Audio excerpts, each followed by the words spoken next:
Dance. As the name suggested, it was an enchantment, which allowed a weapon to move as though it were dancing, allowing it to attack independently. Thus, it was commonly regarded as the best way to increase the amount of one's attacks. That said, this enchantment only allowed for simple movements, and thus it was not suitable as a primary offensive method. At the very most, it was good for sneak attacks, or to hamper a foe, and during fierce clashes between warriors of her level, all it could do was get in her enemy's way. Since there was a limit to how much one could enchant a weapon, it was a sensible choice to pick some other effect instead, rather than the dance enchantment. For instance, Blue Rose's Gagarin used a weapon whose enchantments only increased the damage it dealt. That said, there was no better enchantment for her than the dance property. Dancing weapons moved in accordance with their master's will. However, when their master was involved in a fight for their life, it was very difficult to order a weapon that one was not holding, and which was in a completely different location to attack an opponent, unless there was a tremendous difference in fighting strength. Therefore, most dancing weapons could only make simple motions. However, that was not the case for her. She could easily and naturally manipulate her weapons as though they were being held by an invisible warrior, one whose skills were equivalent to hers. The reason for this was due to the unique makeup of her brain. This was because she had been born with a pair of natural abilities. The first was an excellent sense of spatial awareness, bordering on the preternatural. And then, some people could have their right hands act with complete independence from their left hands without training. However, her ability in that field was greater than that. Her mind was gifted with an unnatural flexibility. That was her second ability. It would not be unusual for someone to describe her as having two brains. This was her ability. If she had only one of those abilities, she would not have been able to control her swords as freely as she did. However, these two abilities were united within her. One could call it a miracle. In all likelihood, there was nobody else within the kingdom's 9 million souls who had the same abilities as her. Her scimitars left their sheaths on their own, in accordance with her fighting spirit. All she had to do was focus on defense, while the 5 other swords launched attacks on their own. This was a barrier of blades. Stepping into this cage meant certain death. However, before the scimitars could begin their attacks, Sabas had already entered his attack radius, and he threw a chop with impossible speed. In the next moment, her head fell to the ground. Wreathed in ki, his knife hand was sharper than any blade. Fresh blood spurted from her neck, and her body collapsed a beat later. However, the 5 scimitars still hung in the air. That was because Sabas' chopping hand had been too sharp and too fast for her to feel her own death. She might not even have felt pain. The 5 scimitars, still obeying her will, sliced through the air towards Sabas. However, Sabas ignored those swords, drawing himself and standing in place. He tenderly addressed the fallen head with honest praise. To think you would continue to fight even with your head severed. I salute your fighting spirit. Her mouth opened and closed. What are you saying? I don't understand. However, she had probably sensed something from those words. Her eyes spun madly, and then realized her body was missing its head. Her expression distorted wildly. She blinked several times, and then her eyes went so wide it seemed as though her eyeballs were about to roll out of her head. Impossible. It can't be. It must be an illusion. I couldn't have been defeated. He did nothing to me. I can't move because of some kind of magic. Somebody say something. And then, she finally accepted reality, and despair colored her face. Her mouth opened and closed, and the swords headed at Sabas fell to the ground, never to move again. Come on, attack with me. Let's get him together. A voice which sounded like a shriek came from the man in full plate armor. However sturdy it was, his armor could not protect him from his fear. He had realized, not with his logical mind, but with his heart and soul, that Sabas had been telling the truth, and that he was currently facing a creature he should never have fought, which should not exist in this world. Take my void cutter. He already knew. He knew that he was about to die. He knew that no matter what happened, there was no possible way for him to defeat the man called Sabas. He had not fled because his instincts told him, you won't make it more than a few steps before he kills you. You'll die if you advance. You'll also die if you retreat. That being the case, at least, those thoughts proved that he was still a warrior. The man confronting him, Sabas, narrowed his eyes. That was because he was thinking, perhaps this might be the first enemy whose abilities I have to watch. The person who made Sabas was the world champion known as Touch Me, whose trump card was a strike that cleaved through the very fabric of spacetime itself. Of course, there was no way the person before him could reach that level, but even an imitation of that technique might be able to hurt Sabas. Void Cutter Pazillion. His nickname was derived from the fact that he had a mysterious technique where he could draw from a 1-meter-long scabbard and bisect a foe over 3 meters away.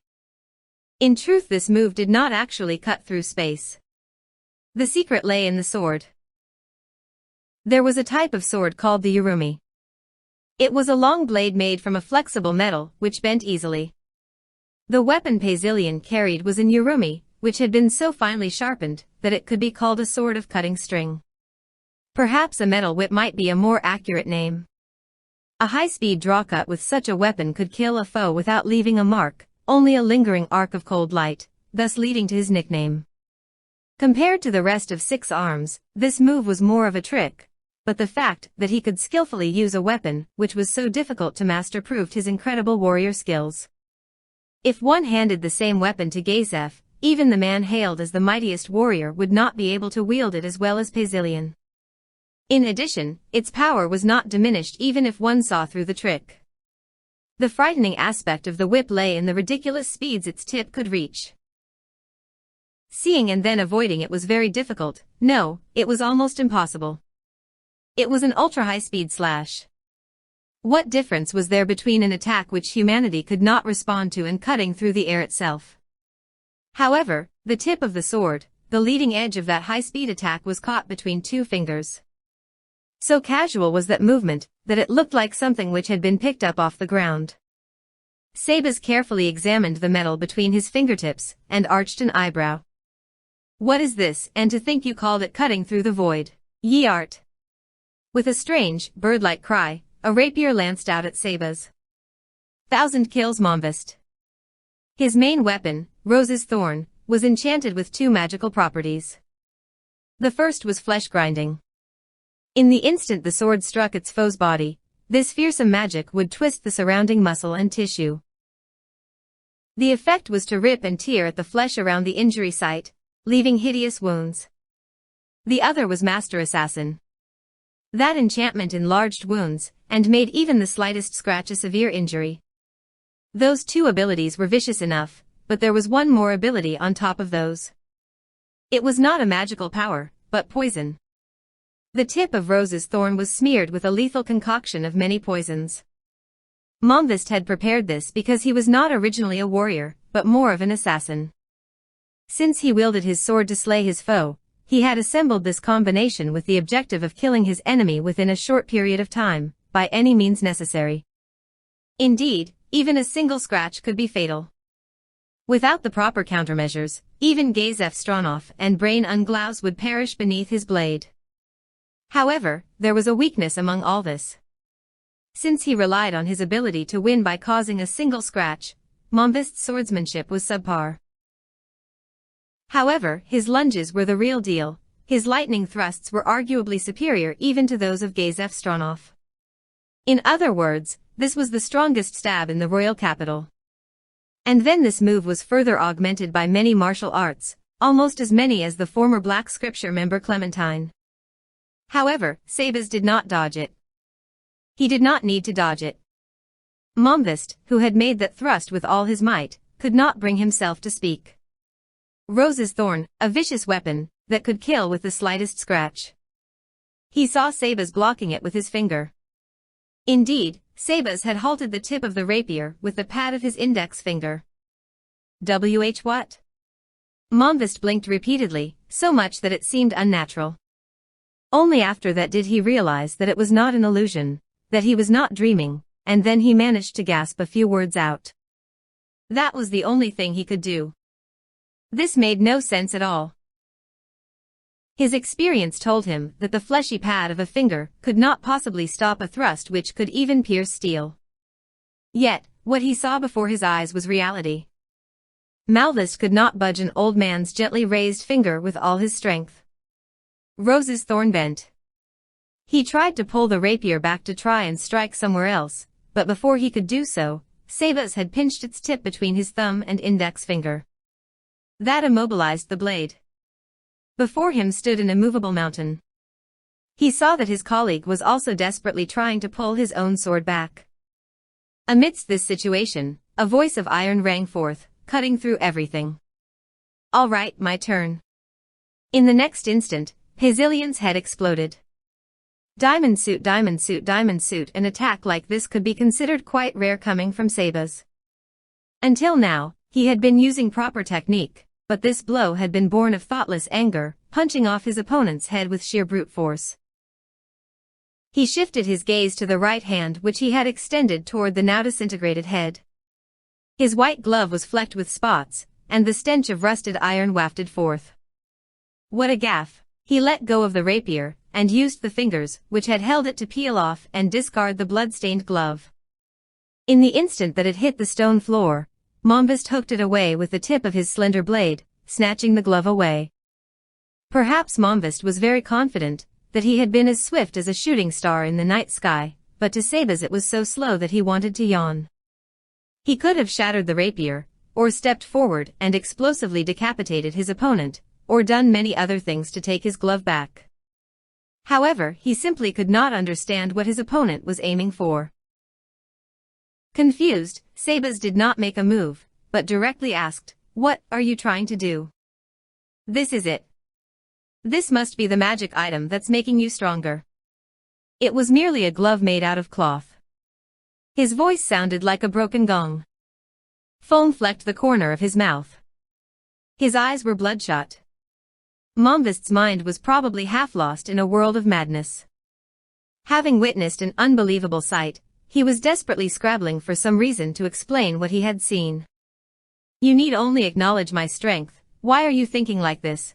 Although you may do so if you wish." Sabas threw a punch at the man whose face was split by a grin. After Mombist crumpled to the ground, his head blown to smithereens, all that remained was silence. Sabas blew on his fingertip, as though it had been stained with something. However, the protection of his iron skin had prevented him from taking so much as a scratch. "In any case, I could have settled it in 5 seconds if that Void Cutter title had not put me on my guard. Being able to last 20 seconds is quite praiseworthy." After that, Sabas gave an order to the Predator, who was preparing to seize the people within the building. The ones which he had pointed out just now, who had witnessed this tragic scene from the window. "Solution: I imagine they possess useful information, so do not kill them. Now then." He glanced icily at the people surrounding him, all of whom were frozen in place. 10 seconds for the rest of you. Part 3 Lower Fire Month, 9th month, 4th day 2213. Climb ran through the empty corridor. Thanks to the enchantment on his helmet, he could see the two people running with him, despite the invisibility spell on them. He even wondered if the spell had been cast at all. However, upon closer inspection, the two of them looked a little washed out, so there was nothing to fear. He was careful not to make too much noise, but neither could he slow his pace. They had to rescue the kidnapped girl while Sabas bought them time. Even if Sabas was a powerhouse, which even Gazef Stronov and Brain Unglaus together could not defeat, his opponents were still the members of 6 Arms, who were said to be on par with adamantite-ranked adventurers. If they surrounded and pounded him, things might get dangerous. Therefore, they had to immediately rescue the imprisoned woman and escape with Sabas. After several more turns and rushing down a staircase, the man at their head suddenly ground to a halt. Climb stumbled in place for a few steps, and then the thief quietly apologized. "Sorry for the sudden halt, leader. This is it. The cells are just beyond this corner, and there's a woman in the innermost one." It was purely by chance, but the invisibility spell wore off as he spoke, as though it were keyed to his voice, making them all appear vibrantly colored once more. Heeding the thief's suggestion, Climb peered around the corner. There he saw a dark passageway, with several large cells in a row. There's nobody around, the same way it was when I came here just now. There were no captives, or even sentries. This lack of precautions was terribly suspicious.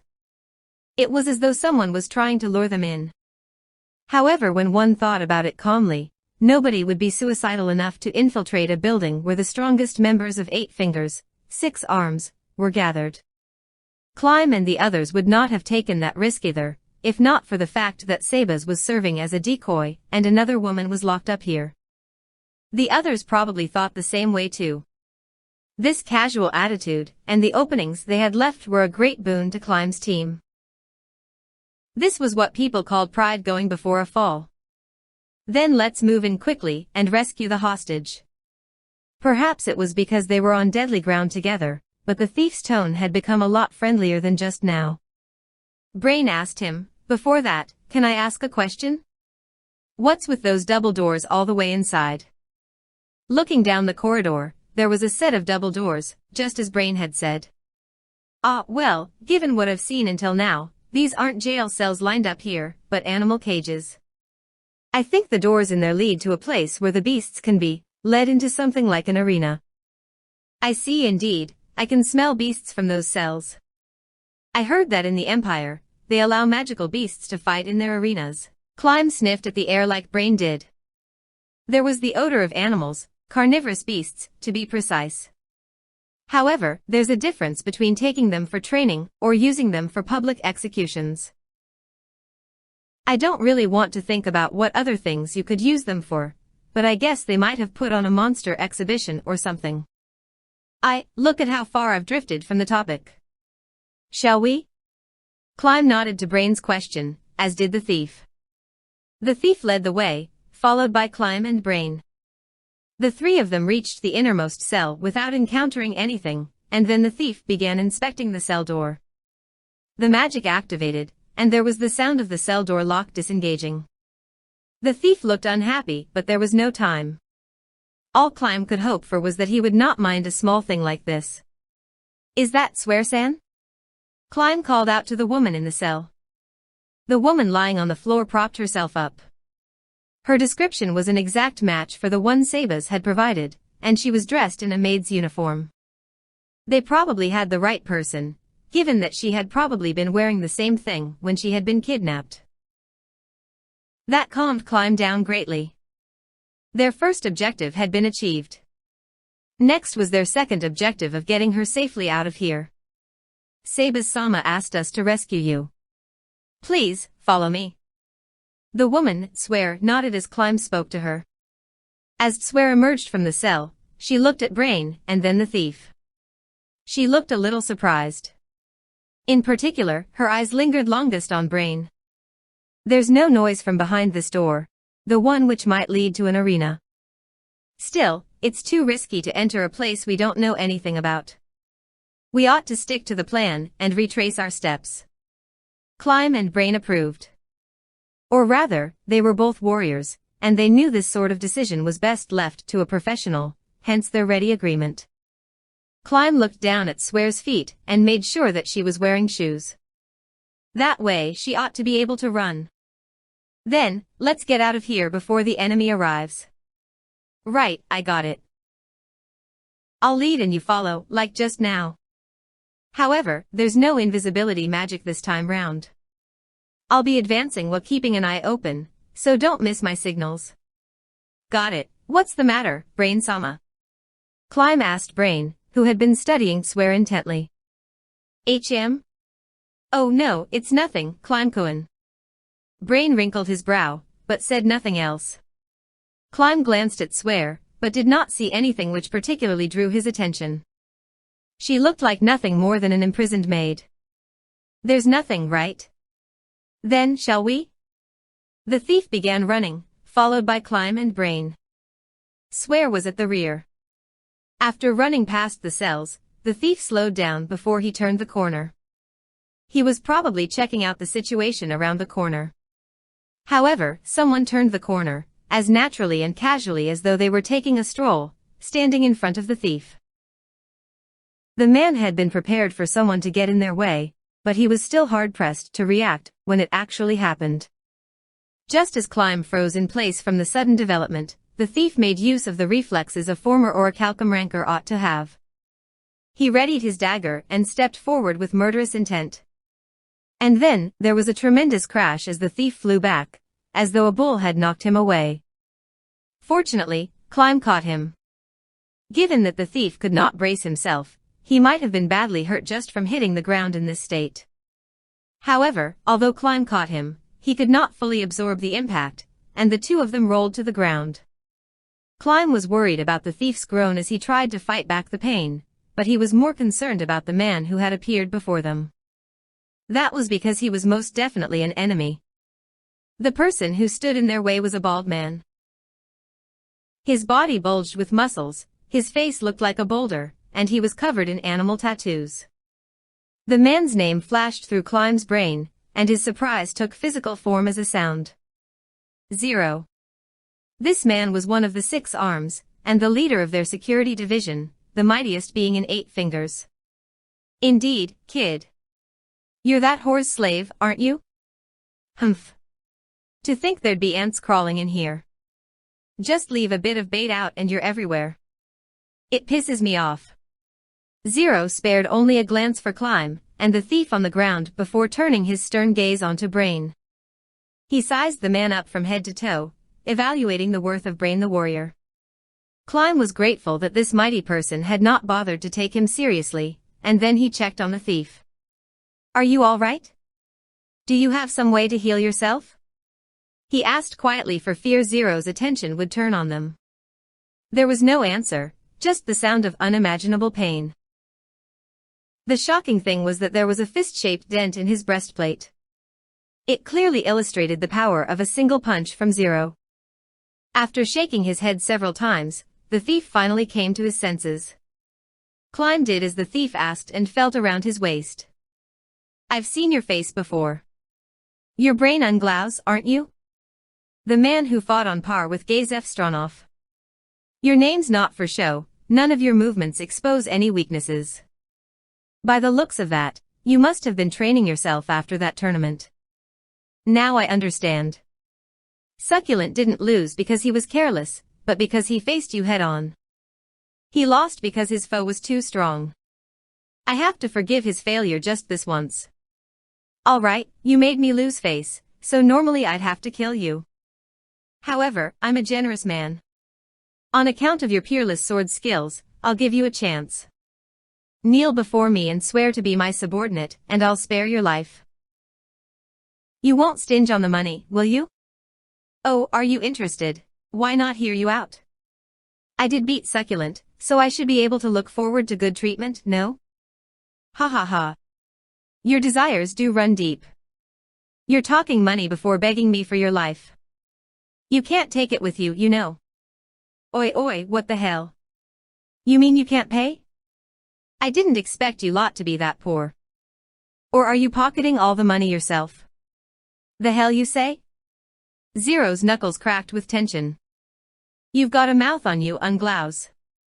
A lot of people talk better than they fight. Are you one of them? Or did you get cocky because you beat Succulent? Then here's a sincere apology for making you so full of yourself, despite only beating the weakest member of 6 arms. Brain shrugged as though he was only kidding. He had been trying to draw the conversation out, because he was thinking of the wounded thief and Climb. In that case, why had Zero played along with Brain? He was probably confident of beating them 3-on-1. Or was there some other reason? Huh? Swear had slowly shifted behind Brain. If she wanted to be protected, then she should have hidden behind Climb for safety's sake.